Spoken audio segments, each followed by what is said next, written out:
thanks for inviting me to give a talk here.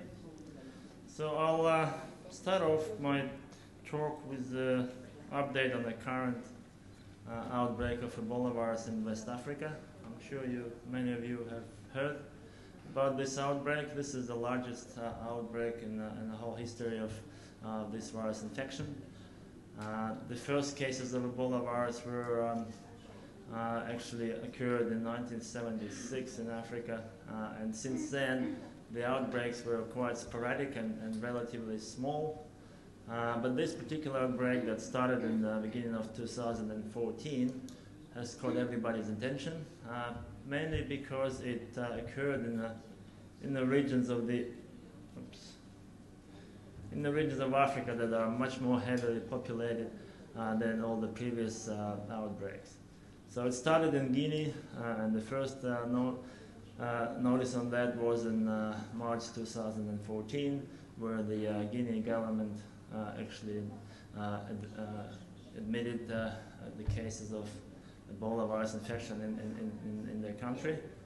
And then it's rapidly spread to the neighboring Sierra Leone and Liberia.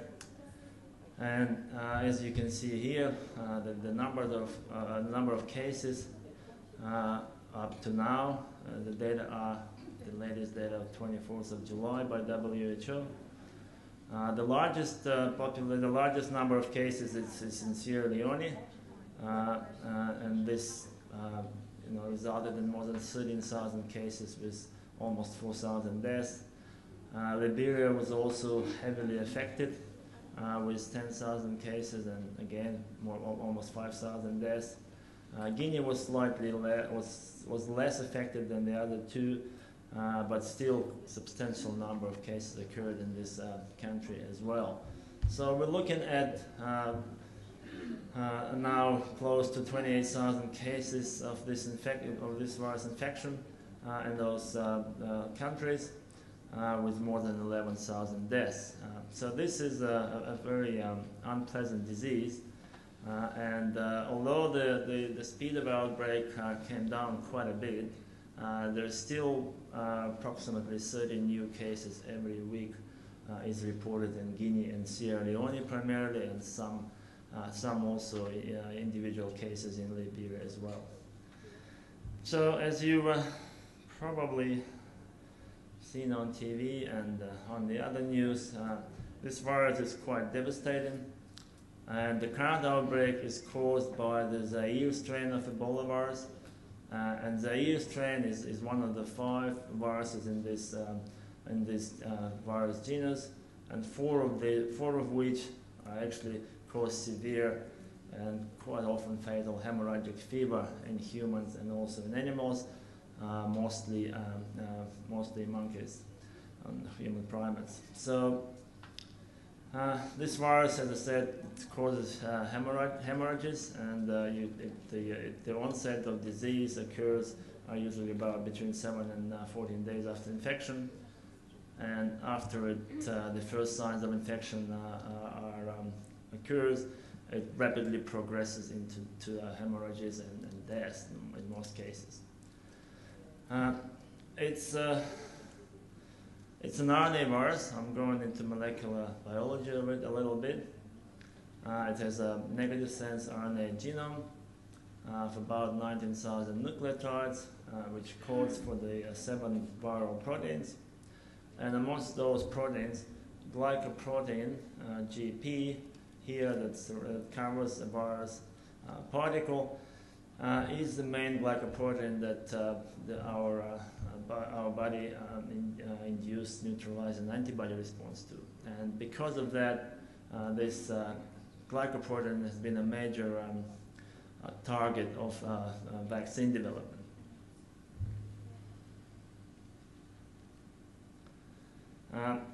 And since the outbreak occurred, there's been a lot of development in trying to make the vaccines, and 2 of which have progressed to a fairly advanced level. And I guess this is one of the examples where maybe Andreas's notion of FDA being a pain in the butt is not quite true. So this two vaccines were actually fast-tracked for clinical trials pretty quickly, and the phase 2 trials have been completed, and the phase 3 trials have been commenced mainly in African countries. So two major vaccines that are the most advanced at this stage, the chimpanzee adenovirus-based vaccine that encodes the Zaire Ebola virus glycoprotein, and also the vesicular stomatitis virus-based vaccine, also encoding the glycoprotein of Ebola virus. At some stage, the trials of VSV vaccine were halted due to some minor side effects, but then it was resumed again, and it's ongoing at the moment. There are also quite a number of other vaccine candidates that have been developed while this is happening. In the most advanced of those ones are that are currently being at different stages of phase 1 clinical trials here. This is the adenovirus vaccine and modified vaccinia virus-based prime boost vaccine.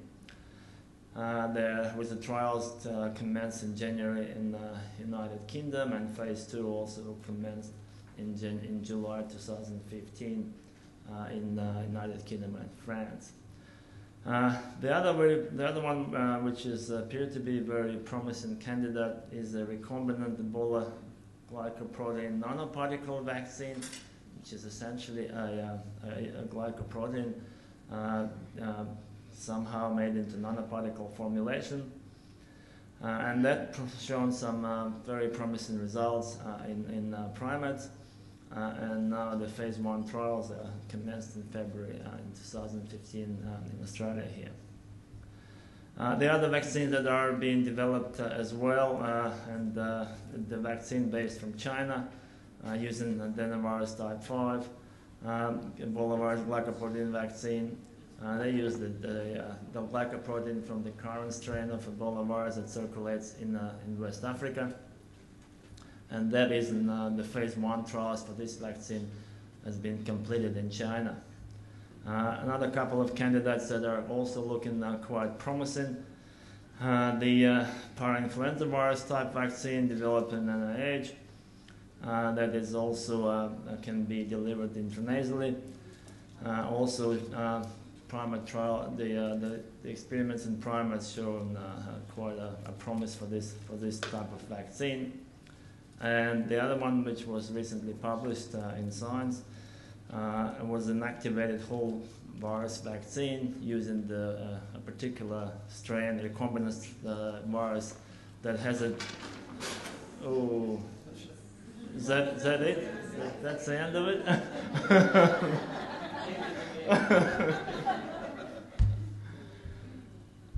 So this is a virus where one of the genes is deleted, so it can't replicate in normal cells. So to propagate the virus, you need a stable cell line that produces this VP30 protein. But once you make it, it can be used as a vaccine. So that's also been quite promising results in primates. And the other type of vaccine that is also being developed, and this is the one I'm going to tell you a bit more today, is our development of the Ebola vaccine based on the Kunjin virus replicon virus-like particles.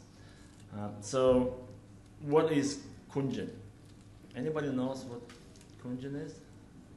Apart from the local people, obviously? No?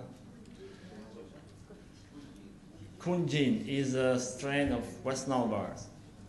You've probably heard of West Nile virus. It caused some epidemics in America and also in Europe as well. It's actually originated from Africa initially, where it was first isolated in 1937, if my memory serves me well.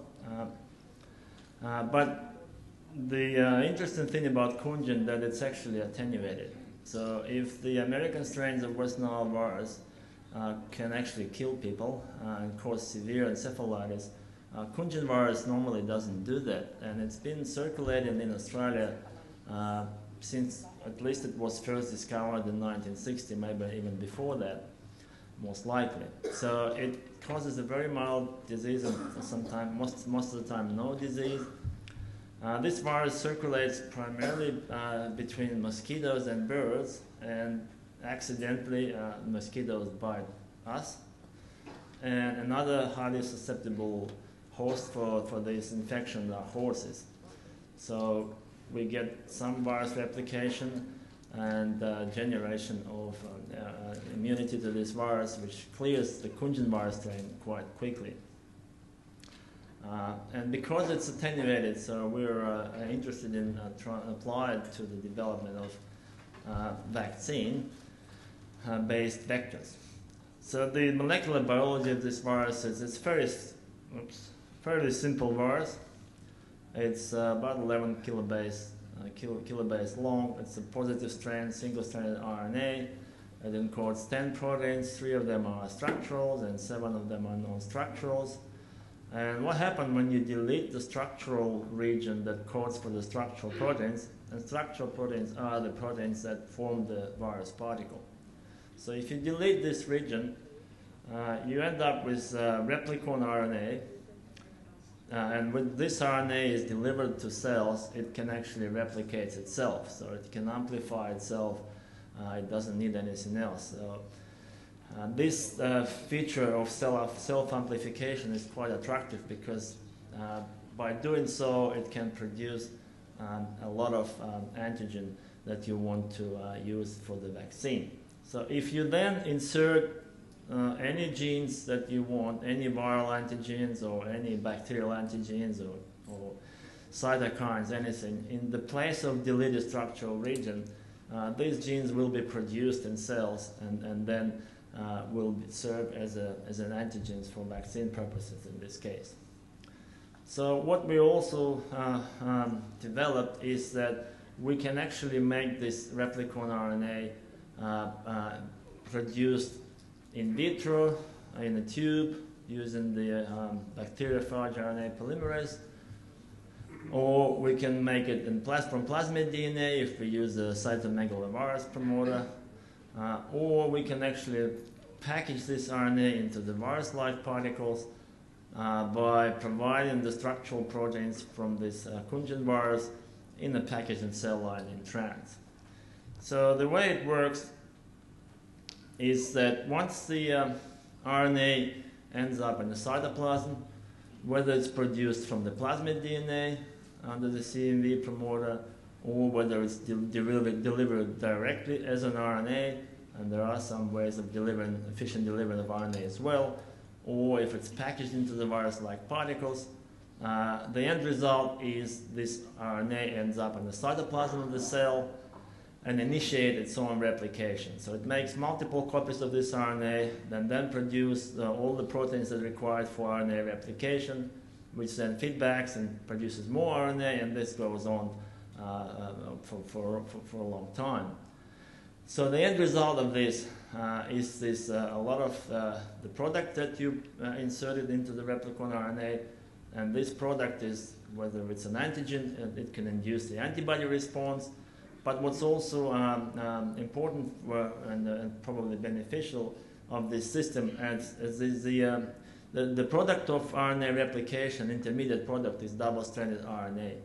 And double-stranded RNA is known to be a very good inducer of interferon response, which then help to shape up the immune response to this antigen. So combined together, you end up with having a highly efficient system to induce antibody and also T-cell responses to this antigen. So that's the major thrust of this system and how it works.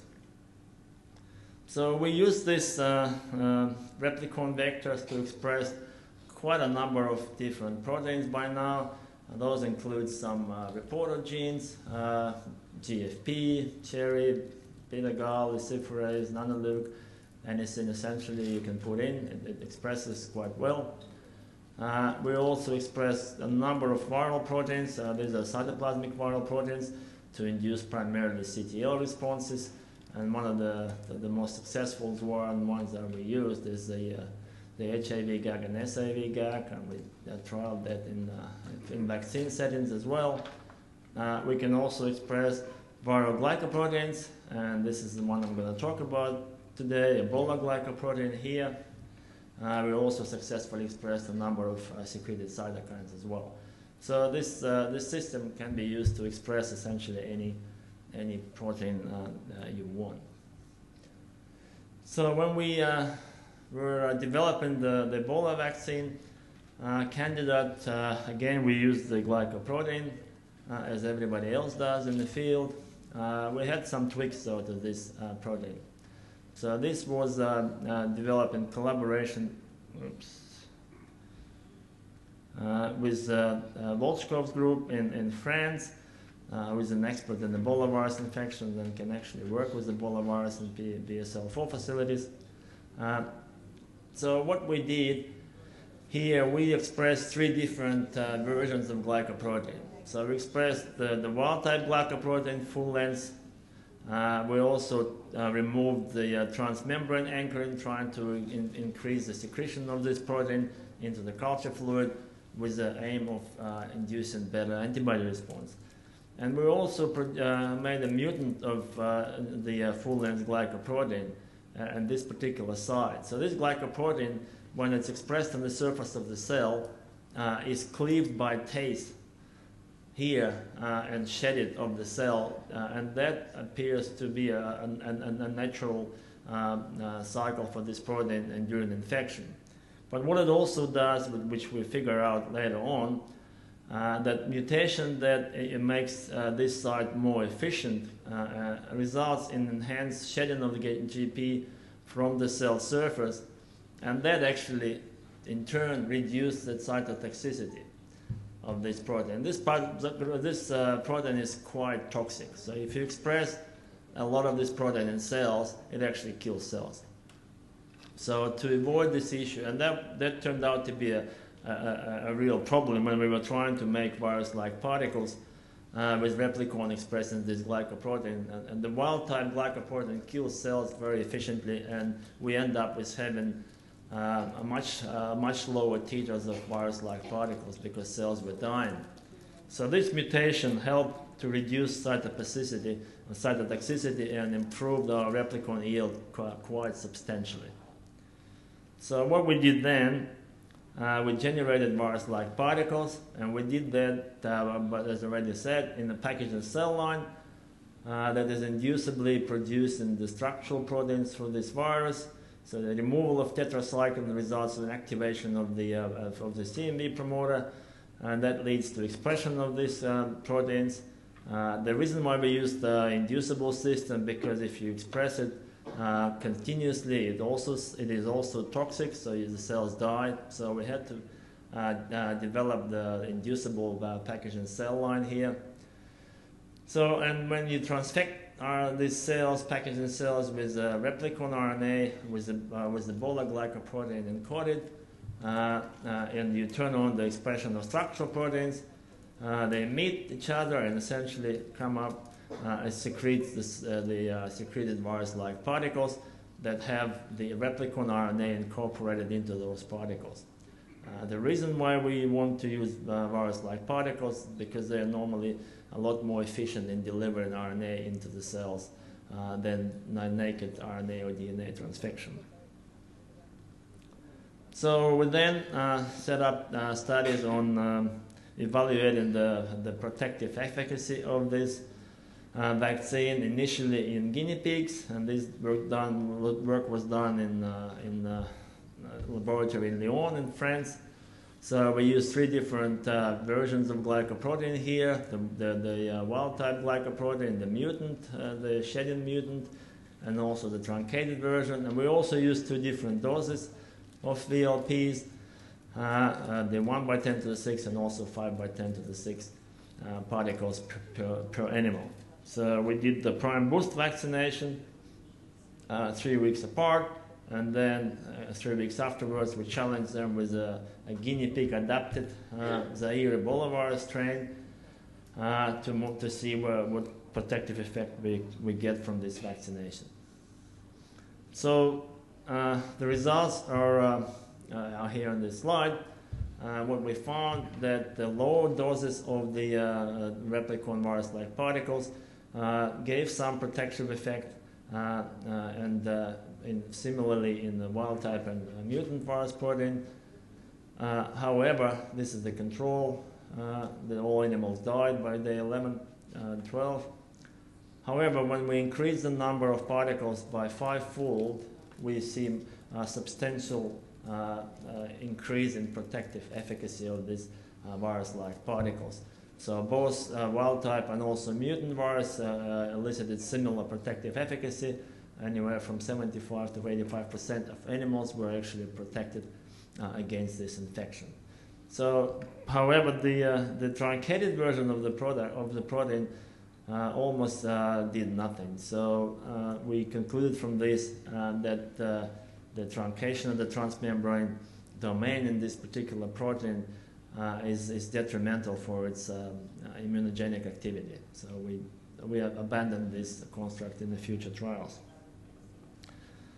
So given the success with the mutant VLPs and substantially higher titers that we can get from the mutant GP VLPs, we proceeded with this particular construct for the monkey trials, and these were done in Russia, again in BSL-4 facilities in Koltsovo in Novosibirsk region, where they have the State Center for Virology and Biotechnology, Vector.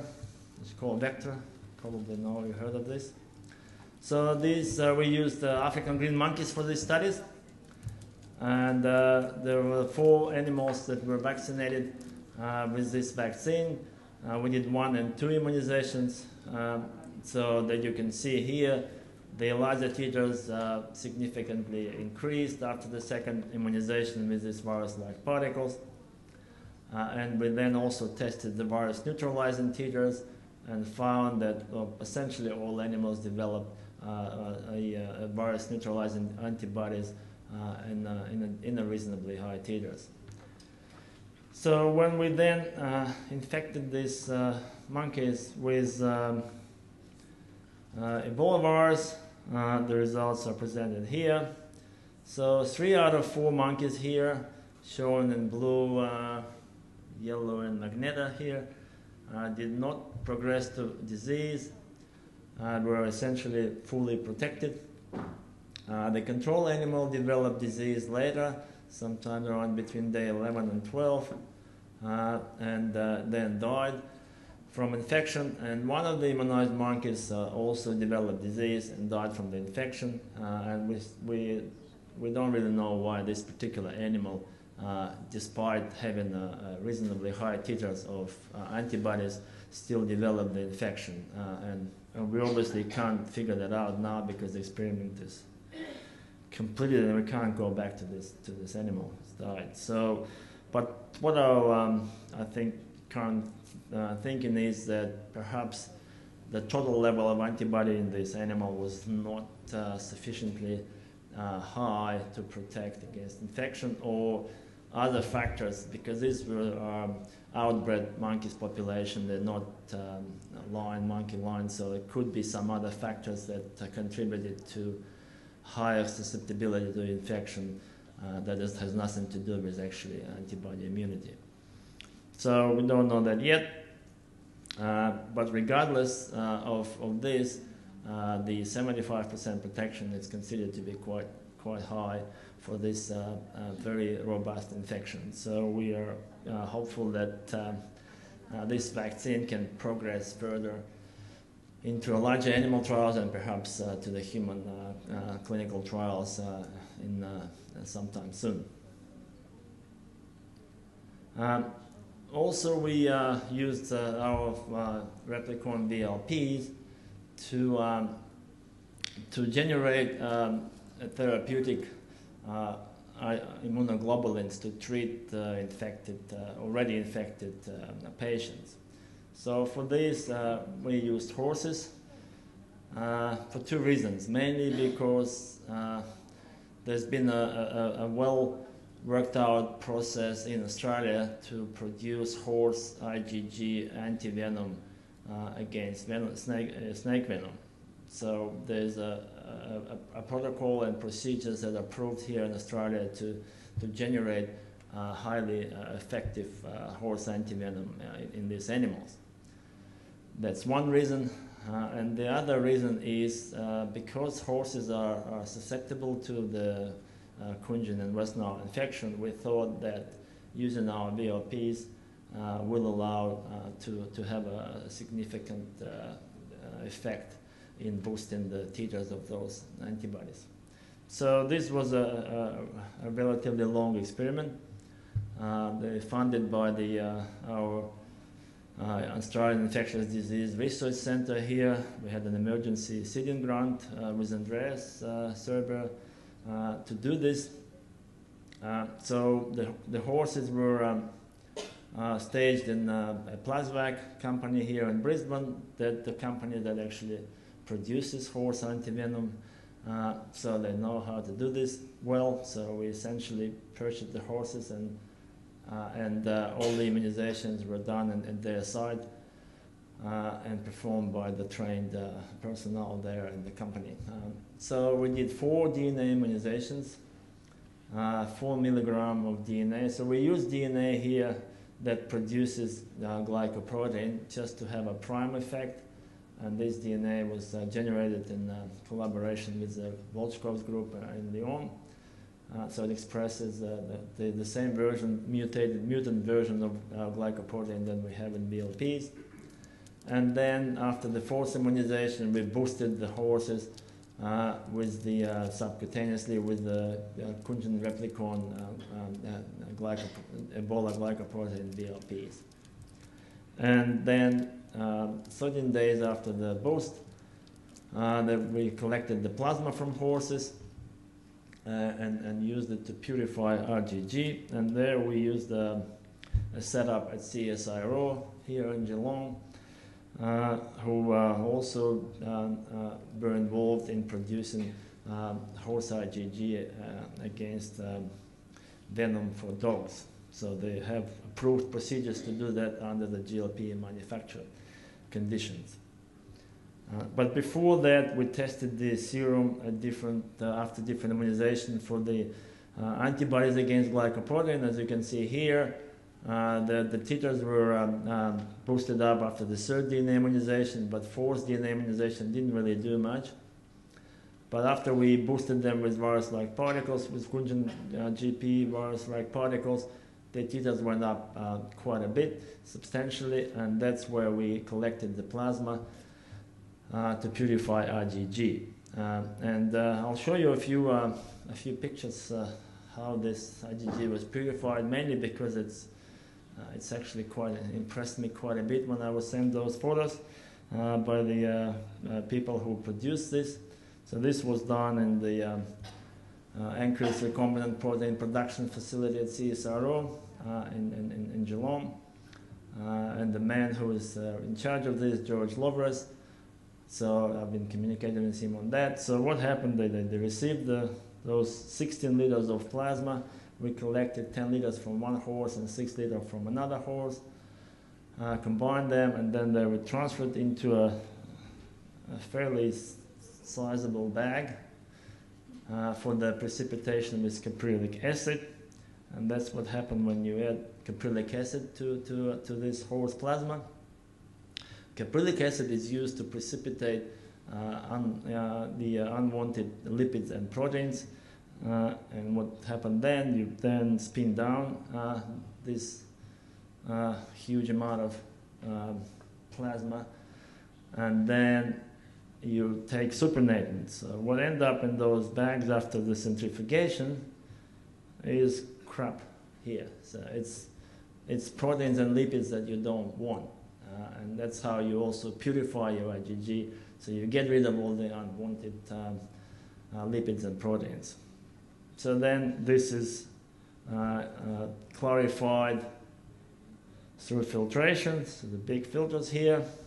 I mean, we're talking here about liters and liters of material, so we wouldn't be able to do it in the lab for sure. This is a special setup that they have there. So this is then dialyzed and concentrated using the TFF system here, and then filtered, and you end up with a liquid in the filtered supernatant, and that's what the end product is. So essentially it's a vials. In this case, it's a 20 ml of purified IgG in each vial here. And the final result was of this purification and concentration. So we ended up with 1.2 liter of purified horse IgG, which had a concentration of about 140 grams per liter. So when we tested this purified IgG for the titers of antibodies, we biolyze at this stage. So we get about 1 to 50 or 100,000 titer product. So currently this product is going to be tested for virus neutralizing antibody titers first in CSIRO by Glenn Marshall's lab, where they can actually work with the Ebola virus, and currently trying to set up another monkey trials in Russia to test this as a therapeutic in Ebola virus infected non-human primates. So this is where we're at with both vaccines and the therapeutic product. And just to conclude my talk, so what we found that particular mutation in the Ebola glycoprotein that increased the shedding allows to reduce cytotoxicity and also to generate higher titers of Kunjin GP replicon VLPs. We showed that 2 immunizations with 5 by 10 to the 6 of these VLPs, replicon VLPs, protected most of the guinea pigs from infection with Ebola virus. We also showed that 2 immunizations with 10 to the 9 of these particles induced high titers of anti-Ebola, anti-GP antibodies and protected 75% of African green monkeys from lethal challenge with the field strain of Ebola virus. We also showed that these VLPs can be quite effectively used to produce very high titer anti-Ebola GP antibodies in horses. And we now have a product, purified horse IgG with a high titer, which we can now proceed to further trials for the therapeutic potential of this product. So to conclude, I'd like the people in my lab who were involved at some stages of this work, people in Paul Young's lab at UQ who gave us the recombinant GP protein for ELISA studies, Andreas Serber for the help in setting up the horse IgG project, people at the Plasvac company who actually did immunization and plasmapheresis to produce plasmas. Thanks to the George Lover's group at CSIRO for purifying this IgG from a huge amount of plasma, and people in Victor Volchkov group at Lyon, France, for long-term collaboration on this Ebola project, and also for doing the guinea pig trials of the vaccine. And people in Russia and State Center for Virology under the guidance of Oleg Pyankov, who actually did the monkey trials of this vaccine. And obviously funding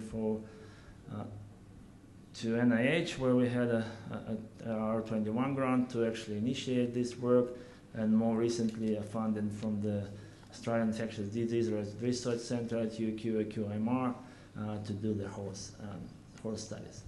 Thank you. If there are any questions, I'm happy to answer. So we're a bit after time, but we have room for one question. Yeah, so LA? Do you think you could cut back and only do 2 or 3 DNA vaccinations? Yeah, I think the first DNA immunization didn't do anything, so 3, but there was a significant spike after the 3rd one, so I would keep it to 3 immunizations if we're ever going to do it again. And hopefully, if the results of the monkey trials will be successful, there will be an opportunity to do that. So 3 DNA, 1 VLP, potentially 2 VLPs, but we don't know that yet. But 1 VLP is clearly enough to induce high titers.